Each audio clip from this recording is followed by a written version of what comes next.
முக்கியத்துவத்தை கருதி இங்கே வருகின்ற அன்பான நண்பர்களே தோழர்களே சில குழந்தைகள் வந்திருக்கிறார்கள். உண்மையிலே இது நாங்கள் ஆழமாக சிந்திக்க வேண்டிய ஒரு காலப்பகுதி. மே 18 மட்டுமல்ல, எல்லா நாட்களிலும் இது பற்றி சிந்திக்க வேண்டியது அவசியம் என்ற கருத்தை நான் சொல்லியிருக்கிறேன். எங்கிருந்து இங்கே, இங்கிருந்து எங்கே என்ற ஒரு கருத்திலே சில கருத்துரைகளை சொல்கிறேன். உரையாடல் வழியை செல்லலாம். உங்களுக்கு தெரியும், பாரதி ஒரே வரலை பிடிச்சிருந்தார், வே அரசு செய்தால் இன்னும் சாத்தியம். ஆகவே இத்தகைய ஒரு கொடூரமான நிலைமை உருவாகியதற்குரிய காரணம் இளைஞனுடைய அரசாங்கம். அது வெறுமனே புள்ளிவாய்க்கால் மட்டுமல்ல, அதற்கு முன்பாகவே பல கொடூரங்களை நிகழ்த்தி இருக்கிறது என்பதை நீங்கள் நான் மலையகத்தைச் சேர்ந்தவர் என்ற வகையில் உங்களுக்கு தெரியும், மிக ஒரு கண்ணீர் கதை இருக்கிறது. அது கண்ணீர் கதையாக போராட்ட வரலாறு மலையகத்தில் அந்த மக்களை இந்த நாட்டிலிருந்தே வெளியேற்ற வேண்டும் என்று திட்டமிட்டு செய்வது நினைக்கிறேன் மிகப்பெரிய ஒரு திட்டமிட்ட படுகொலையாகவே நான் கருதுகிறேன். ஆயிரக்கணக்கான மக்கள் அந்த கண்ணீர் கோச்சி என்று சொல்வார்கள், இலங்கை கோச்சி என்று சொல்வார்கள், ஒப்பாரி கோச்சி என்று சொல்வார்கள். அதிலே நாட்டை விட்டு பிரிந்து சென்ற அந்த நிலைமை அது ஒரு பெரிய அவலத்தை ஏற்படுத்தியது. அதை தொடர்ந்து உங்களுக்கு தெரியும், ஒவ்வொரு வருடமும் திட்டமிட்ட வகையிலே 56ஆம் ஆண்டு இருக்கட்டும், 77ஆம் ஆண்டு இருக்கட்டும், 79ஆம் ஆண்டாக இருக்கட்டும், 83ஆம் ஆண்டு இருக்கட்டும், அது தொடர்ச்சியாக அப்பாவி மக்கள் கொலை செய்யப்பட்டிருக்கிறார்கள். உரிமைகளுக்காக குரல் எழுப்பிய மலையகத்தைச் சேர்ந்த இளைஞர்கள் பலர் சுட்டுக் கொல்லப்பட்டிருக்கிறார்கள். உங்களுக்கு தெரியும், முல்லையா தோட்டத்திலே சாதாரணமான தொழிலாளர்கள் சம்பள உயர்வு பெற்றதற்காக கோவிந்தன் என்ற இளைஞன் 22 வயது இளைஞன் சுட்டுக் கொல்லப்பட்டதை நீங்கள் அறிவீர்கள். ஆகவே இந்த முள்ளிவாய்க்கால தொடக்கம் எங்கேயோ இருக்கிறது. அது அந்த இடம் மட்டுமல்ல, ஒரு ஆங்கிலேயர் காலத்தில் அடக்குமுறை இலங்கையின் அரசாங்கம் சுதந்திரம் என்று சொன்னாலும் கூட அதற்கு பிறகு வந்த அரசாங்கம் எவ்வாறு நடந்து கொண்டது என்பதை ஆழமாக சிந்திக்க வேண்டிய ஒரு காலமாக இது அமைந்துள்ளது. ஆகவே இந்த முள்ளிவாய்க்கால தொடக்கம் ஆரம்பத்தில் இனவாத அடிப்படையில்பட்ட முயற்சிகள், அதற்கான பேரினவாதம், அதை சார்ந்திருக்கக்கூடிய மதவாத அடிப்படைவாதம், அதற்கு சார்பாக இருக்கக்கூடிய நிலைமைகள், சர்வதேச நிலைமைகள் எல்லாவற்றையும் நாம் சிந்தித்து பார்க்க வேண்டியதாக. உண்மையிலே முதலாம் இரண்டாம் உலக இந்த இழப்பு அல்ல. முதலாம் உலகத்தில் லட்சக்கணக்கான, இரண்டாம் உலகத்தில் லட்சக்கணக்கான இங்கே நாங்கள் பேசிக் கொண்டிருக்கிறோம். காசாவிலே வைத்துக் கொண்டிருக்கிறார். ஆப்பிரிக்க நாடுகளில் உள்நாட்டு முறைப்பாடுகளால் மக்கள் இடம்பெயர்ந்து கொண்டிருக்கிறார்கள். சுட்டுக்கொள்ள வெட்டி கொலை செய்யப்படுகிறார்கள். கொடூரமாக குழந்தைகள் கொல்லப்பட்டிருக்கிறார்கள். காசாவிலே ஏறத்தாழ 12,000 குழந்தைகள் கொல்லப்பட்டிருக்கிறார்கள். 50,000 நினைக்கிறார் ராசி புள்ளவத்தின்படி 50,000 மேற்பட்டவர்கள் உயிரிழந்திருக்கிறார்கள். ஆனாலும் கூட நாங்கள் நினைக்கிற சர்வதேச சமூகம் என்ன செய்து கொண்டிருக்கிறது என்ற கேள்வி எனக்கு இருக்கிறது. சர்வதேச சமூகம் பார்த்துக் கொண்டிருக்கும், சர்வதேச சமூகம் உதவி செய்யும், சர்வதேச சமூகம் வழிகூறும் என்றால் ஐக்கிய நாடு சபையினாலே ஒன்று செய்ய முடியாமல் அது ஐக்கிய அமெரிக்க நாடுகள் சபையாக மாறிப்போன ஒரு காலப்பகுதியில் தான் இந்த முள்ளிவாய்க்கால் நடந்திருக்கிறது. ஆகவே இந்த பிரச்சனையை ஆரம்பத்திலிருந்து சரியான ஒரு அணுகுமுறையை செய்துபட்டிருக்கிறார்கள். உண்மையிலே இதனால் லாபம் பெற்றவர்கள் ஆயுத வியாபாரிகள், இந்தியா உள்ளிட்ட பல்வேறு அரசாங்கங்கள் தான் இந்த யுத்தத்திலே லாபம் பெற்று இதிலே தண்டிக்கப்பட்டவர்கள், துன்பப்பட்டவர்கள் எல்லாம் உழைப்பாளர்கள். அதுதான் இந்த முள்ளிவாய்க்காலோட இறுதி அந்த யுத்தத்தின் போது மலையகத்தைச் சேர்ந்தவர்கள் நிறைய பேர் வந்திருக்கிறார்கள். அதை பற்றி யாருமே பேசுவதில்லை. சில வேளை இந்த வரைபடங்களில் கூட அது கூட காட்டப்படுவதே இல்லை. ஆரம்ப காலத்தில் இருந்தது அந்த மக்களுடைய விடுதலையோடு தவிர்க்க முடியாமல் திரும்பி பிடிந்திருக்கிறார்கள். என்றால் ஒரு யாழ்ப்பாணத்தில் சம்பவம் நடைபெற்றாலும் அதற்கு விளைவை தண்ணீர்கள் தான் பார்க்கலாம். பல பேர் பாதிக்கப்பட்டிருக்கிறார்கள். ஆனால் கூட அந்த பகுதியில் தாக்கப்பட வேண்டும். எவ்வாறாக இருந்தாலும் இந்த யுத்தம் தொடர்ந்து இந்த முள்ளிவாய்க்கால் நிலைமையானது மிக நீண்ட கால ஒரு இடத்திலே முடித்திருக்கிறது. அது முடிந்து விட்டதா, இங்கிருந்து நாங்கள் என்ன செய்ய போகிறோம் என்று நான் நினைக்கிறேன். இங்கே தலைமையிலே பேசுவது செய்தார்கள். உண்மையிலே யார் அந்த கொலையை செய்வதற்கு முன்னுக்கு இருந்தார்களோ அவர்களே அங்கே கால் ஊன்றி கொண்டாடுவதற்குரிய நிலைமைக்கு அந்த மண் உருவாகி மாறி போயிருக்கிறது. மிக வேதனையா இருக்கிறது. அவர்களுக்கு மலருக்கு தூவி வரவேற்கிற நிலைமையை உருவாகி இருக்கிறார். ஒட்டுமொத்த பண்பாடும் சிதைந்திருக்கிறது. போராட்ட உணர்வு என்பது சிதைந்து போயிருக்கிறது. நீங்கள் நினைக்கிறேன், கடந்த வாரம் நிறைய வடகிழக்கை சேர்ந்த நண்பர்கள் சந்தித்துக் கொண்டிருக்கிறேன். மட்டக்களப்பில் இருக்கக்கூடிய நிலைமையை ஒப்பிட்டு பார்த்து ஒரு மிகவும் வேதனைப்பட்டார். உண்மையிலே இளைஞர்களோடு பேச முடியாமல் இருக்கிறது, அவர்களோட உரையாட முடியாமல் இருக்கிறது, இந்த நாட்டை என்ன நடந்திருக்கிறது என்று தெரிந்து கொள்ள விருப்பம் காட்டவில்லை. இது என்ன நடக்கிறது, இவ்வளவு தியாகம், இவ்வளவு பெரிய துன்பங்கள் நடந்த போதும் கூட இலங்கையினுடைய இந்த இனவாத வரலாற்றிலே இப்படி நடந்திருக்கிறது என்பதை பற்றி சிந்தித்து பார்க்க முடியாத ஒரு பண்பாட்டு மாற்றம் இருந்திருக்கிறதால் அது எதிர்காலத்திலே எந்த நோக்கத்துக்காக இன்று உலகம் முழுக்க இருக்கக்கூடிய தமிழர்கள் ஏனையவர்களும் கூட இந்த நினைவு கூறுவது என்பது வெறுமனே இது ஒரு சம்பவமாக மட்டுமல்ல, அதை ஒரு படிப்பினையாக எடுக்க வேண்டும் என்பது. ஆகவே இங்கிருந்து என்ன செய்ய போகிறோம்? அந்த போராட்டத்திலே அதாவது கணவர்களை இழந்தவர்கள், அவயங்களை இழந்தவர்கள், போராளிகளாக இருப்பவர்கள், அவர்களுக்குரிய கௌரவம் என்ன, அல்லது அந்த பிரச்சனைக்கு ஒரு தீர்வுகள் காணப்பட்டதா, அதற்கான சரியான மார்க்கம் என்ன என்பதை பற்றி நான் சிந்திக்கிறதுக்கெல்லாம் கூட போதுமானவர்களுக்கு இடைவெளி இல்லை என்றே நான் கருதுகிறேன்.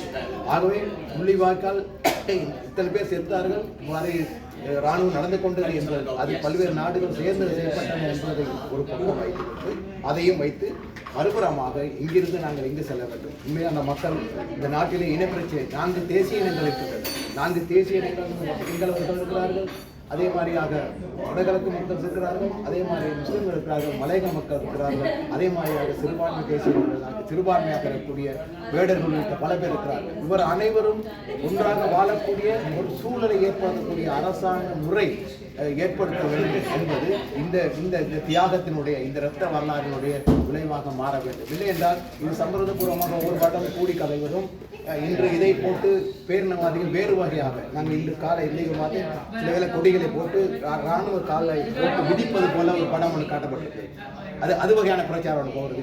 இன்றுதான் நாங்கள் இலங்கை எங்களுடைய கூட்டத்திற்கு கொண்டு வந்த நாள் என்று மறுபக்க பரப்புறமாக. ஆகவே இனவாதிகள் இது இந்த புறமாக அந்த புறமாக கொண்டு போக இந்த உண்மையிலேயே இந்த நாட்டிலே விடுதலை பெற வேண்டும், இந்தியாவில் இலங்கை இருக்க வேண்டும் என்ற வகையிலே நடத்திய போராளிகளும் இந்த குடும்பமும் அவருடைய எதிர்காலமும் இப்ப இருக்கக்கூடிய சிறு குழந்தைகளும் எவ்வாறு வாழப்போகிறார்கள் என்பதை சிந்திக்க வேண்டிய ஒரு காலமாக இருக்கிறது. நான் நினைக்கிறேன் இந்த பிரச்சனையை ஆழமாக விலக்கிக் கொண்ட சில அமைப்புகள் இருக்கின்றன. உதாரணமாக முன்னிலை சோசியலிச கட்சி உள்ளிட்ட கட்சிகள் இப்பொழுது அந்த இனவாதத்தினுடைய அடிப்படையை புரிந்து அவர்கள் தேர்ந்தெடுக்கப்பட்டு வந்திருக்கிறார்கள். சுயநிர்ணய உரிமை அடிப்படையிலே தமிழ் மக்களுடைய பிரச்சனை தீர்க்கப்பட வேண்டும் என்ற எண்ணத்தை கூட உருவாக்கியிருக்கிறார்கள். அது மிக வளர்ச்சியான போக்கு. அதை நாங்கள் உண்மையிலே புதிய மார்க்சிச கட்சி பொறுத்த மட்டிலே ஆரம்பத்தில் மிக தெளிவாக சொல்லி வந்தோம். இந்த பிரிவினைவாத யுத்தத்தை உலகத்தில் இருக்கக்கூடிய ஆயுத வியாபாரிகளும் குறிப்பாக இந்தியா போன்ற நாடுகளும் எவ்வாறு பார்த்து கொண்டு தனக்கு லாபமாக மாற்றிக்கொண்டிருக்கிறது என்பது பற்றி நிறைவே எழுதப்பட்டிருக்கிறது. அதை சரியான முறையில் அணுகியிருந்தால் ஒரு உண்மையிலேயே என்னுடைய புவிசார் அரசியலை விலகி கொண்டிருந்தால் சில வேளைகளில் இதை இந்த அளவுக்கு மிக பேரழிவு ஓரளவுக்கு கருத்து இருக்க முடியும், கட்டுப்பாட்டில் கொண்டு வந்திருக்கும். அது நடந்து முடிந்த கதை எவ்வாறாக இருந்தாலும் இந்திய இராணுவம் வந்த போது எவ்வாறு மலர் தூவி அவர்களுக்கு செகுண நீர் மரங்கள் நட்டு நாங்கள் அங்கே இருந்தேன் வரவேற்று எங்களை பாதுகாப்பதற்காக இந்திய இராணுவம் வந்திருக்கிறது. மிராஜ் விமானங்கள் பறக்கின்றன, ஆகவே நீ தைநாடு வரப்போகுது என்று சொல்லுகின்றவர்கள் குறிப்பிட்ட ஒரு குறுக்கால காலப்பகுதியிலே இந்திய இராணுவத்தினுடைய தன்னுடைய குணாதத்தை வெளியிட்டதை நாங்கள் பார்த்திருக்கிறோம், படித்திருக்கிறோம். ஆகவே இதெல்லாம் ஏனைய நாடுகள் குறிப்பாக ஆயுத வியாபாரிகள் லாப நோக்கில் எவ்வாறு இந்த யுத்த சூழல்களை பயன்படுத்திக் கொள்கிறார்கள் என்பதற்கு இலங்கை நல்ல உதாரணம், முள்ளிவாய்க்கால் சிறந்த உதாரணம். ஆகவே இதை வைத்து இந்த முள்ளிவாய்க்காலை வைத்து வேறு வகையாக லாபம் தேடுவதல்ல, இதிலிருந்து பிரச்சனைகளை தீர்வு காணக்கூடிய அடிப்படையிலே இலங்கையிலே 4 தேசியங்கள் இருக்கின்றன. அவர்களுக்கான வாழ்விட உரிமையாக இருக்கட்டும், அவருடைய தொழில் சார்ந்த உரிமையாக இருக்கும், மொழி சார்ந்த, பண்பாடு சார்ந்த, பாதுகாப்பு சார்ந்த, குறிப்பாக நிலம் மற்றும் போலீஸ் அதிகாரம் சொல்லக்கூடிய இந்த 13வது சொல்லக்கூடிய மாகாண சபைக்கு வரக்கூடிய ஆக குறைந்தபட்ச தீர்வை நோக்கி கூட நாங்கள் கடுமையாக போராட்டத்தை முன்னெடுக்க வேண்டியதாக இருக்கிறோம். ஆகவே தான் தென்னையில் இருக்கக்கூடிய இந்த பிரச்சனை ஆழமாக விளங்கி கொண்டிருக்கிற சிங்கள மக்கள் இந்த பிரச்சனை பற்றி பாதிக்கப்பட்டும் சரியான முறையில் சிந்திக்கக்கூடிய முஸ்லிம் மக்கள் மலையகம் நேரடியாக பாதிக்கப்பட்டிருக்கிறது. அந்த மக்களும் கூட இந்த தீர்வு திட்டங்களை நேரடியாக தங்களுடைய பங்களிப்பு செய்கிறார்கள், கோரிக்கை வைத்திருக்கிறார்கள். இவர்கள் அனைவரோடும் சேர்ந்து ஏனைய சிறுபான்மை தேசியங்களோடு இணைந்து இந்த பிரச்சனைக்கான தீர்வை நோக்கி பயணிப்பது ஒன்றே நினைக்கிறேன். முள்ளிவாய்க்கால் எடுத்த அந்த குரலுக்கு ஒரு சரியான முடிவாக, சரியான ஒரு அஞ்சலியாக அமையும் என்பதே என்னுடைய கருத்தாக அமைகிறது. ஆகவே நினைக்கிறேன் எங்களை இங்கே வந்திருக்கிற அளவிற்கு ஒவ்வொருத்தருடைய பணி இந்த வரலாறை சொல்லிக் கொடுங்க. இந்த வரலாறுலாம் மறந்து விட்டது, அங்களோடு இதெல்லாம் மறந்து விட்டார்கள். யார் இதை செய்தார்கள், எவ்வாறு இடம்பெற்றது என்பதெல்லாம் மறந்து அற்ப சலுகைகளுக்காகவும் சூழல்களுக்காகவும் பலியாட்ட மனநிலையில் எதிரிகளையே நண்பர்களாக வைத்துக் கொண்டு பக்கத்திலே உறவாடக்கூடிய ஒரு நிலைமை அரசியல் ரீதியாக ஏற்பட்டுள்ளது.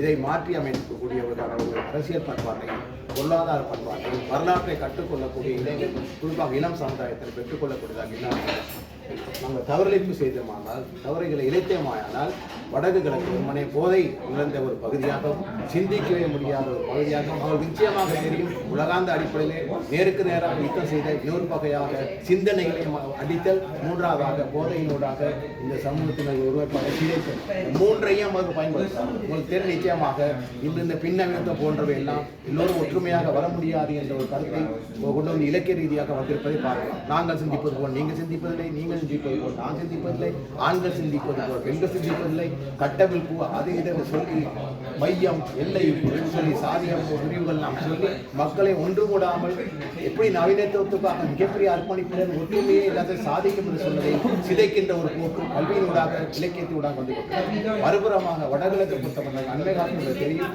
இந்த அண்மைகால இந்த சாதாரண பற்றி பெருமை உயர்தர பெருமை பேரை பார்க்கும்போது எவ்வாறு நிலைமை ஏற்பட்டிருக்கிறது தெரியும். ஆகவே பிள்ளைகள் கல்வியில் கூட அக்கறை நடத்த முடியாத ஒரு நிலைமை ஏற்பட்டிருக்கிறது. இதை விட இளைஞர்கள் அண்மை காலத்தில் பல்கலைக்கழகத்தில் இந்த ராஜ்யம் பிரச்சனையினால தற்கொலை பண்ணிக்கொண்ட நிலைமையெல்லாம் உண்மையிலே இந்த பண்பாட்டை எங்கே கொண்டு நிறுத்தி இருக்கிறது என்பதை பற்றி தற்கொலை நிலைமைகள் எவ்வாறு ஏற்பட்டது, பாடசாலை மாணவிகள் தற்கொலை எவ்வாறு ஏற்பட்டது, பெண்கள் மீதான வன்முறை பாலிகளுக்கு சிறுவர்களுக்கு பாதுகாப்பு சூழல், இது எல்லாம் அதோடு சேர்த்துதான் இந்த போதை என்ற விஷயத்தை வழிமுறையாக உங்களுக்கு தெரியும். இது யாழ்ப்பாணம் வடகிழக்கு என்னை விட உங்களுக்கு நன்றாக தெரியும். பல இடங்களிலே புலனாய்வுகள் இருந்தபோது கூட கொழுப்பு போன்ற இடங்களில் 200 கிலோ கஞ்சா ஆகும். ஆனால் வடகிழக்கு கலப்பிலே 2000 கிலோ அதை ஏன் கட்டுப்படுத்த முடியாது? ஒரு மிக அண்மையிலே இந்த ஊசியிலே இருக்கின்ற போதை பொருளால் மரணித்தே போய்விட்டார். அதே மாதிரியாக அந்த சுபாஷ் கபேக்கு முன்னுக்கு நினைக்கிறேன் மிகப்பெரிய ஒரு சண்டை நடந்தது. அதிலே கூட மிகப்பெரிய போதை ஆவாக்கு குழுவினர் சண்டை இதையெல்லாம் உருவாக்கி இயல்பாகவே இந்த பண்பாட்டை சிதைக்கின்ற ஒரு வேலை நடந்து கொண்டிருக்கிறது. இதற்கு எதிராக நின்று பிடிப்பது என்பது இலகுவான பணி அல்ல நண்பர்களே. அதைத்தான் நண்பர்கள் இளைஞர்கள் சந்தோஷம் மகிழ்ச்சி அடைகிறோம். நாங்கள்லாம் 1926ஆம் ஆண்டு நெஞ்செடுத்த இந்த சபதம் இந்த நாட்டை மாற்ற வேண்டும், நாட்டினுடைய சுய உற்பத்தி ஏற்படுத்த வேண்டும், இளைஞரை தீர்வு காண வேண்டும், சுற்றாடலை பாதுகாக்க வேண்டும், குடிநீரை பாதுகாக்க வேண்டும், அந்நிய தலையை குறைக்க வேண்டும், அந்நிய பிரதேச கம்பெனிகளிலிருந்து நாங்கள் நாட்டை மீட்க வேண்டும் என்ற எண்ணம் எங்கள் காவலர் உயர்தரம் படிக்கிற காலத்திலே உருவாகும். அதை நோக்கி நாங்கள் பயணித்துக் கொண்டிருக்கிறோம். எந்த நம்பிக்கை ஹீனம் எங்களுக்கு ஏற்படவில்லை. அதற்கான வழிகாட்டல் அமைத்திருக்கிறது.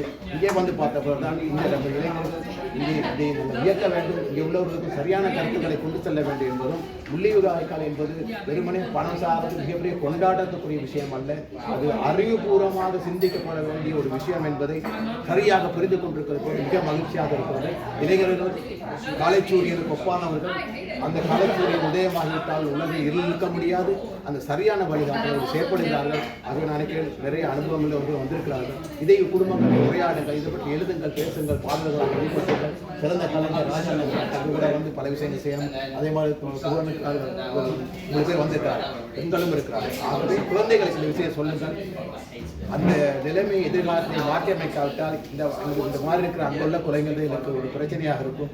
இந்த இடப்பெயர்வு என்பது நான் நினைக்கிறேன் காலப்போக்கிலே இங்கிலாந்து அரசாங்கம் எவ்வாறான நடவடிக்கை எடுக்க போகிறது என்பதை பற்றி அநேகமாக ஐரோப்பா, அமெரிக்கா போன்ற விஷயத்தை மகன் கூட காரணமாக இருக்கிறார், படிக்க போயிருக்கிறார். அவர் கூட சொல்றார் அந்த காலத்தில் இந்த இடம்பெயர்ந்து வருபவர்களுக்கு எதிரான ஒரு மனப்போக்கு வந்து கொண்டே வருகிறது. இது எங்கே போய் முடிய போகிறது என்பது தெரியவில்லை. அது இங்கே கூட மாட்டுக் கட்சியினர் மிக வேகமாக அறிகிறேன். இங்கிலாந்து பெஸ்டா 4 பேர் அந்த மாதிரி அப்போ இந்த மாதிரி போக்கு வந்து சில பேர் வரலாம். ஆகவே எமது நாடு மகத்தான இலங்கை போட நாடு இந்திய போட நாடு வந்து பார்த்துருப்பீர்கள். அந்த நாட்டை, அந்த தேசத்தை, அந்த தீவினை அங்கே பாதுகாக்க வேண்டிய பொறுப்பு கூட எங்கள் மக்களில் இருக்கிறது.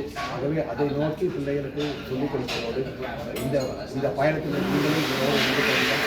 உங்களுடைய செய்தியை நிச்சயமாக நான் நாளை இணைந்து நான் பயமாகிறேன்.